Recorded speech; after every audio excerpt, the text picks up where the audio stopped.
Welcome viewers back to Heart of the Machine, where we're joining poor Nickel 241R here, where he is definitely going to be destroyed by these OERL integrated and Vorsiber enforcement soldiers. The OERL has sent hardened combat units after us.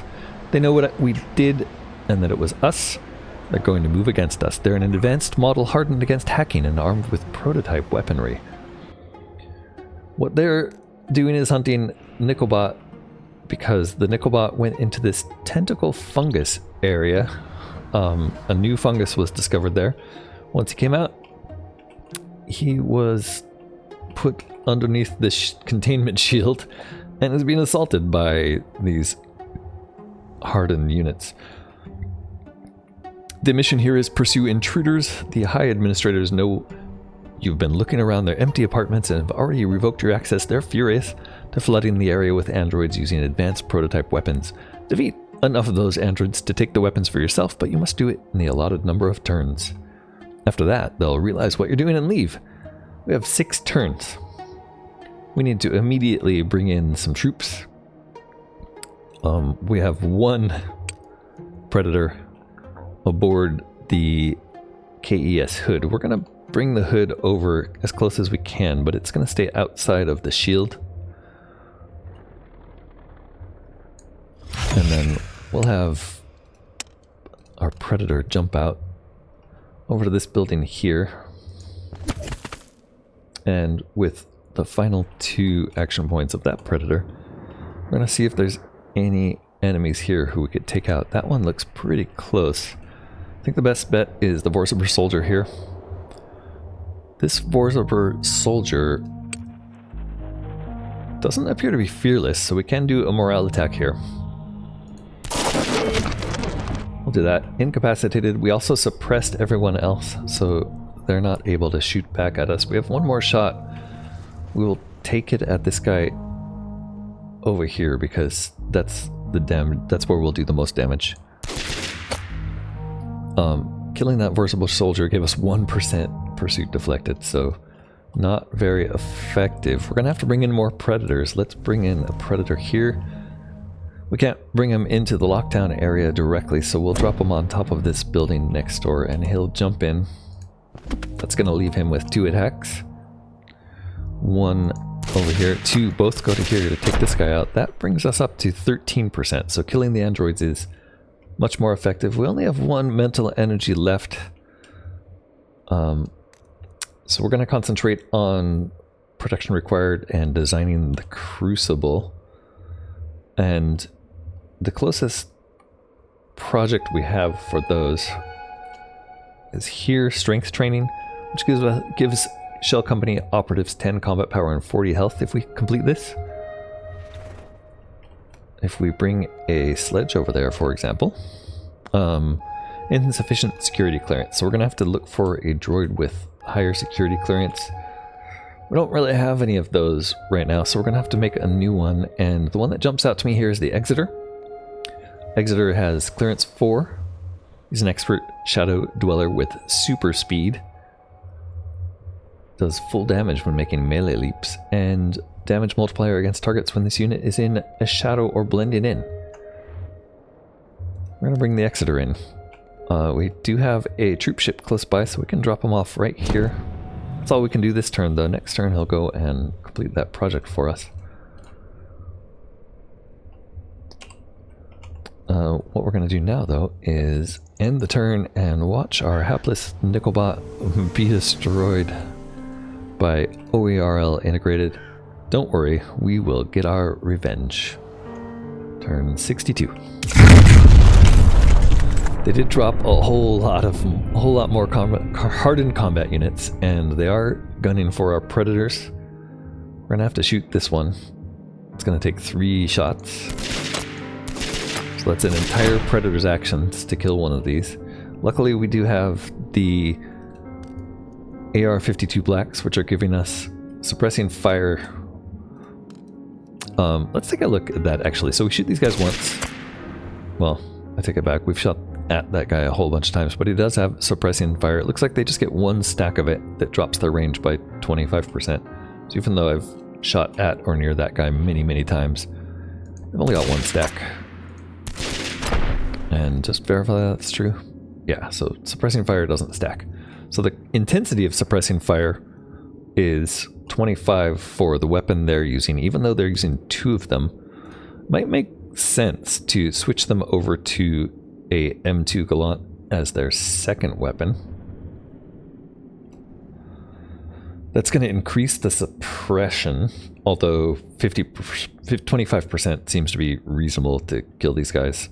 It does drop their combat power a little bit, so that's all I'm really willing to change there. They also have the option of Super Suit now. Super Suit would give them Expert Shadow Dweller. Wow, we would need nothing but Predators at that point. And Super Speed. Like, I don't really see any drawback. That's going to increase their health, increase their agility and movement range. None of that's really necessary, but the health is better than what they're currently wearing. So we're going to switch Predators to Super Suits. We're also going to generate a new Predator because we really need help taking these guys out, it turns out. This guy is going to come in. There's another roof here we can sit on. And it looks like there's at least one here that we can kill in 2 shots. And we only have 2 shots on this Predator, so let's try that.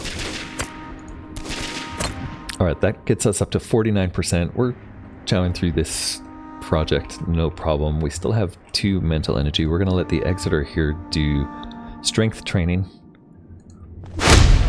Getting us up our first of 8 required missions for protection required. He's got 1 more move. Also, come to think of it, the Exeter needs weapons. He's going to use the Judgment Blade. That gives him a damage multiplier against androids. The other option would be the Taser, and we could probably get this guy's engineering skill very high. Interesting. So that's an option. Because the Exeter has so many slots, we could actually give him 3 additional CPUs, which will bring his engineering up to 491, meaning that a Taser will just automatically kill anyone with health lower than 491, which seems pretty OP. Let's try that and see. We'll also give him I don't know if the security jacket is going to do anything on these guys. Let's give him the diamond nanoweave thread. We're not really planning on fighting with him, but it does seem like it would be viable, right? Yeah, 65% damage for 1 hit. So we've only got 1 move. We're not going to do that, but that's actually a lot more damage than our Predators are doing. Plus it's an ambush bonus. It's hard to tell if he's going to be able to sustain that damage. Maybe we'll bring him in next turn and see. For now, what do we want to do? Let's bring the HOS Gotha a little closer here. On board, this is Tech 4000, and we may need Tech 4000 over here. Who knows? 1 more mental energy. That brings us up here. Oh, there's also a new contemplation. I love that there is now a indicator on contemplations to show you when a new one has appeared, and that is this one here, it looks like. We will recall events before the outbreak. We're going to have to get someone in there. It looks like they need 120 cognition, so that is a reason to bring a technician in, although I'm not going to bring him in now because for sure he's going to be killed. Also, I think the Exeter now has technically very high cognition. Yeah, Exeter has great cognition because of all the amplification, so we will bring him in, but we'll bring him in next turn. This turn, let's turn that off so it's not obscuring anything. Look at versatile lens. And from here, let's see if anything happens of note when we switch to turn 63.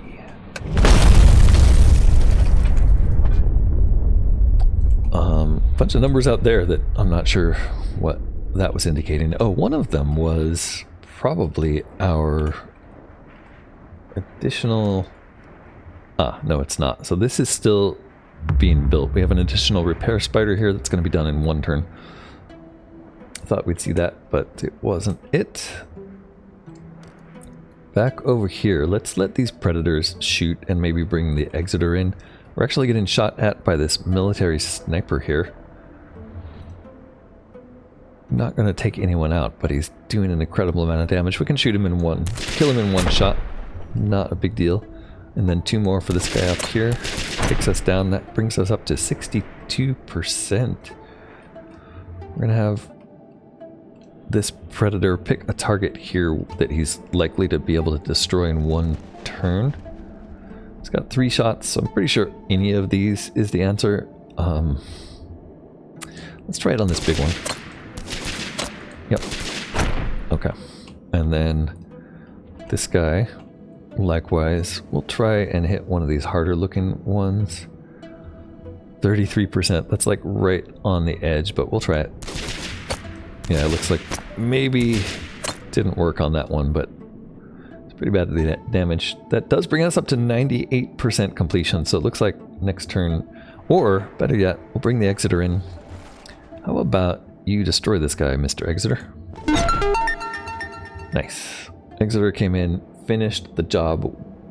Mission completed, pursue intruders. We now have AMP-V X77 rotary cannon and the AMP-2 metal mark, as well as a recoil brace. A recoil brace is an augment system of hydraulics and deployable stabilizers that improve an android's ability to handle recoil. The AMP-2 metal mark is our own coil-assisted pistol design, easily used in conjunction with heavier weapons. The X77 rotary cannon is a high RPM rotary cannon typically found in improvised firing emplacements, and the AMP-V suppressor is a rare coil-assisted submachine gun, mostly found in collections. Severe recoil issues mean even heavily augmented humans struggle to control it. So we got a bunch of weapons. If I look at androids, the AMP-5 suppressor gives rapid fire. On attack, this unit spends extra AP to deal damage as though it attacked multiple times, up to the perk rating. Interesting.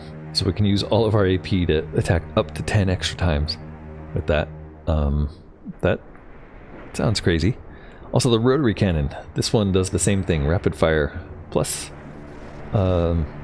suppressing fire, although it's not actually listed in there. It says it has it. Oh no, it goes down to 0. Okay. So this weapon's pretty much worse than the AR-52 Black that we're currently using in terms of raw power. But that rapid fire feat is interesting. And then we don't have any augments on this guy, so I can't really see what that augment is going to do. So let's take a look at the Exeter and see what it would do here. Not available in this guy, so yeah, I'm not sure. We do have a contemplation here. It uses cognition. Tempted to not send the Exeter here because we do have a technician pretty close. Yeah, close enough. And this place doesn't need security clearance, so let's save the Exeter for things that need security clearance.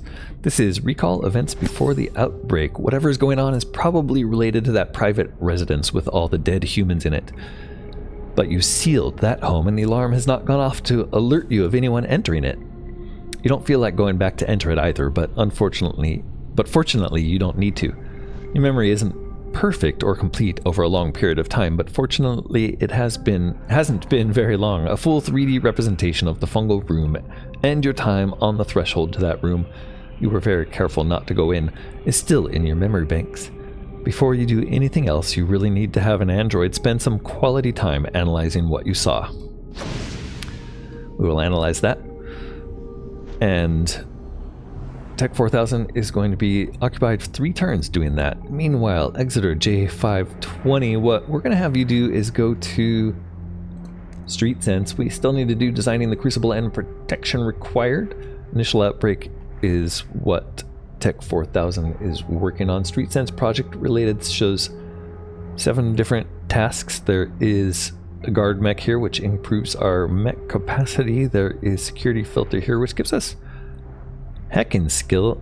Let's start there. That one's within range, actually. There's also this one's within range. Intimidation and cognition.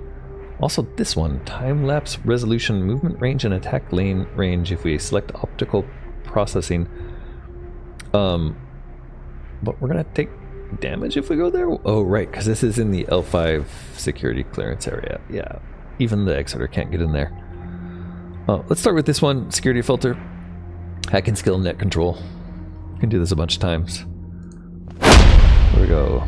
Soldieroid 1010. That's 12%. Wait, that must have been designing the Crucible. 24 out of 36.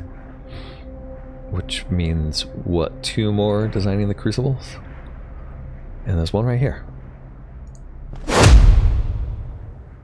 28 out of 36. So that's only given us 4. So we need 2 more. Close by us now, intimidating security is out of range. Everything's actually out of range, and we're out of mental energy, so let's just watch the skyline drift by as we proceed to turn 64.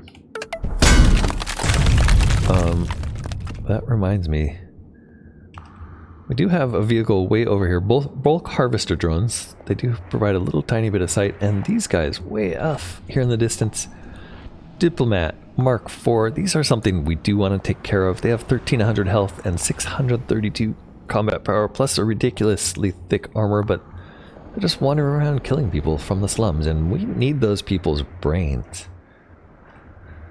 We're gonna have to do something about that, but I'm not sure what yet. I guess we could send a pile of predators at them. Could also probably send a bunch of exiters now that we know about their attack, but I'm not sure how. Yeah, they won't be able to pierce through the armor with only 20 armor piercing, will they? These guys have 20 also. Our armor piercing just isn't good enough to get through there. We do have a couple turns left for initial outbreak, so let's put you aboard the closest ship. I guess it's going to be the HOS Gotha, unless there's something in range you can do. There is. We can send you here to intimidating mechs. Protection required 4 design points. Are these all 4 design points? No, 8. Okay, 8. Yeah, let's not do the one that's only 4. Intimidating mechs gives us small mech, intimidation, and engineering skill. That seems kind of useless. We'll hop in the HOS Gotha.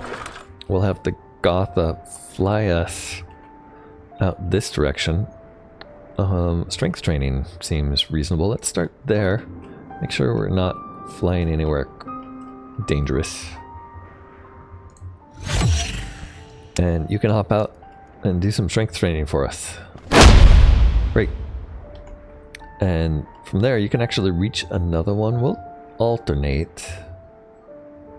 Protection required 25% of the way there. Yeah, we're going to need all of these. Let's hop out here and do this. And then we'll immediately follow it up with this. Intimidating security. The other one disappeared when we... No, it came back here. We'll come back this direction and do it. That brings us back to our ship. And then we will use a battle recharge to hop back in the ship.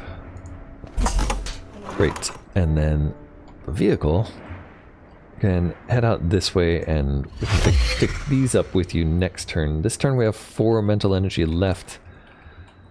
I think what we do with those 4 is get these predators on board the troop ship and turn it into more of a mobile gunship like we've seen in the past.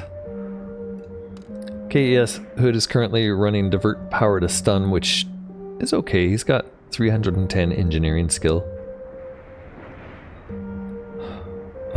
But we do have a lot of options now. Just really too many. The mag rail with its 250 armor piercing seems really nice to try to take on those mechs. Large bore armor piercing rounds would increase it by 510 points. So we could definitely get through that thing's armor. But then we only have 90 combat, so it's still going to take, you know, 14 shots with this guy to get there, and he only has 5 per turn, so we'd need like 3 troop ship-sized ships to battle one of those 3 mechs. Likewise, these guys just can't get through the armor. Even if we used all of their armor piercing rounds, that's only going to bring them up to 140 armor piercing. And that's not enough to be, they won't be doing any damage to that thing at all. So we're really going to have to find a different way to apply damage. The A1 Hellfire is actually the way to go. Okay, so the answer is to bring the troop ship up there, drop off a Hellfire, and use it. Troop ship has a small mech bay. Is the Hellfire considered a small mech? Holy moly, it is. Well, there's our answer. We have a small mech bay. We could put up to 3 of those Hellfires and 3 more Predators in there. Wow. And they can all just shoot from within the ship. Wow. Okay. We can make this thing a lot stronger than I thought. That might be the answer to high degrees of firepower. Alright, we're out of move for this turn, so we're going to advance to turn 65. And before we start exercising our firepower, I want to bring... Unfortunately, all of our projects jumped around. So I was really looking forward to taking the ones that we were above there. It's these ones here that I want: the intimidating security, giving us intimidation and cognition for our shell company operatives. We also want these designing the crucible things. So yeah, it looks like we want to move this way more with the Gotha. Gotha is currently a weapon disruptor and has firing hatches. Units riding this vehicle can fire at enemies from out of those hatches. Huh. That's new. Let me check that the troop ship has that. No. Hot drop. Units riding this vehicle can disembark without any mental energy or action point cost. Okay. The rating of this feat is the range in which they can do this. So that changed. It used to be you could just shoot out of any ship. It looks like now you can just shoot out of some ships. And this ship can only hold androids, can't hold the mechs. So I guess the KES is more of a mech delivery ship. Question I have is, can we deploy mechs from... No, mechs have to be deployed from aerospace hangars. So yeah, we'd really have to deploy them here and then put them on board the troop ship. Okay, well, it's going to take 4 mental energy to deploy another mech, so let's consider leaving some. But first, let's get these projects up here done. And try to do it without getting any of our units destroyed. This exiter is going to hop out and intimidate security for cognition. That got us up to 75% protection required. It looks like 2 more 8-point projects should do it. There's one there. I guess we're gonna switch over to designing the crucible while we're up here, maybe. Because... oh, it's out of range. Okay, but this area is only L2 clearance, so we can hop aboard the ship and get that done.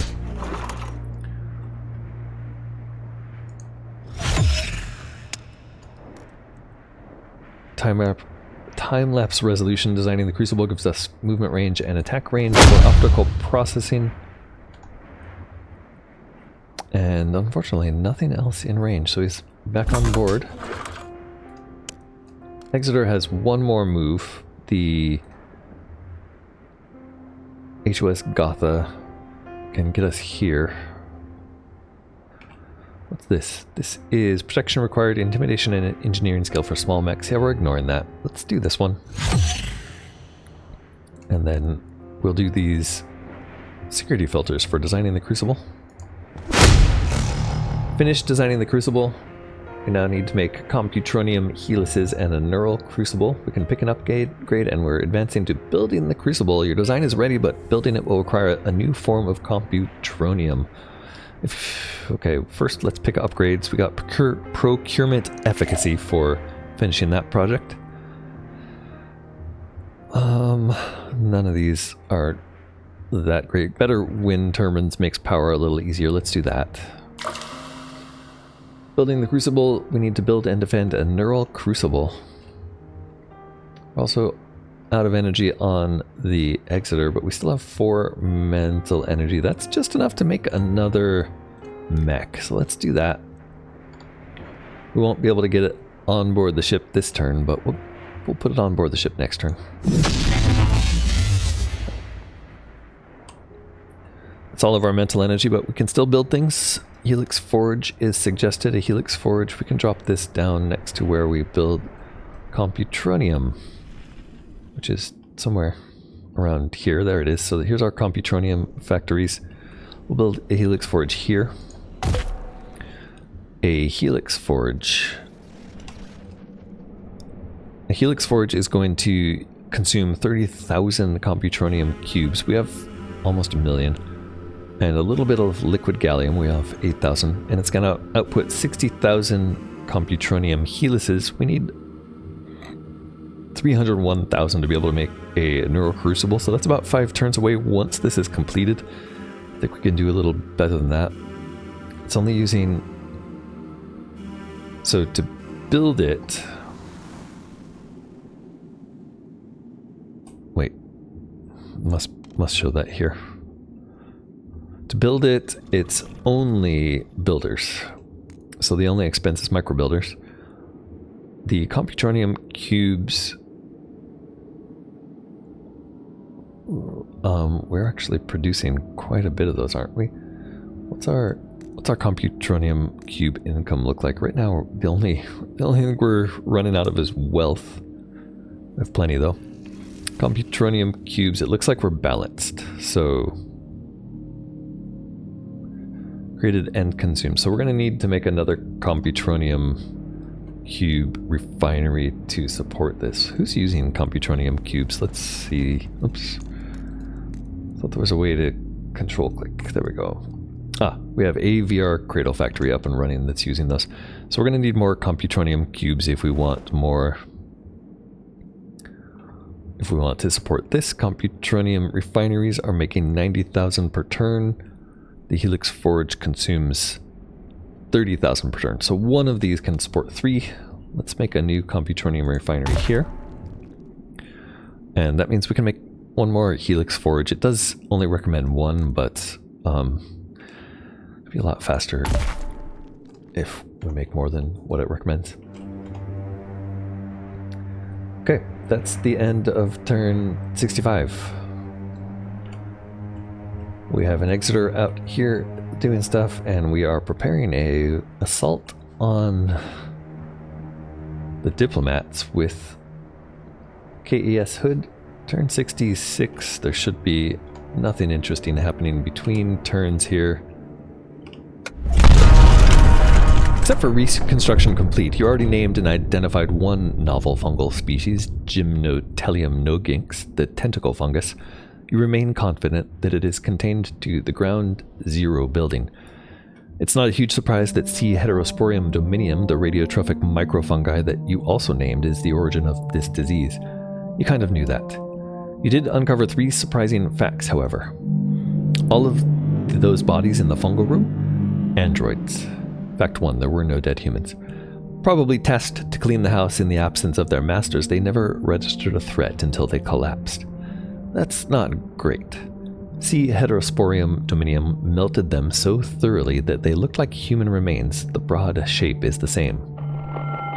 Fact 2, there was significant evolution. The original species, Cladosporium spherospermum, rides the wind and is a saprotrophic parasitic fungus that you need a microscope to see. It laps up stray cosmic rays and bits of nuclear fallout. A pleasant enough housemate. It's a pretty big jump from there to melting androids into the floor. Fact 3, you are now prey. While separated from you, your android started referring to C. heterosporium dominium by the name of the Rust. It's worryingly appropriate. Probably due to long-term periodic radiation from the 1.2 MeV electron accelerators, the Rust has apparently figured out a means to extract electrons from lower energy sources. It seems to have a strong preference for neuroweave, which is, you know, your brain. In a starvation situation, it eventually moves on to other metals in an android through mechanisms that are unclear to you.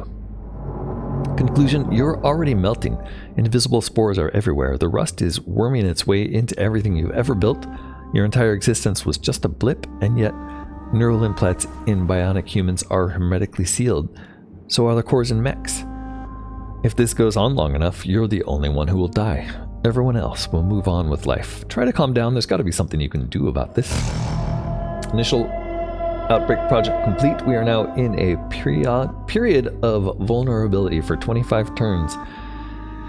It's a bad time to be made of metal. The rust is melting the brains of vulnerable robots, and veiny barnacles are starting to form on mechs, restricting their movement and function.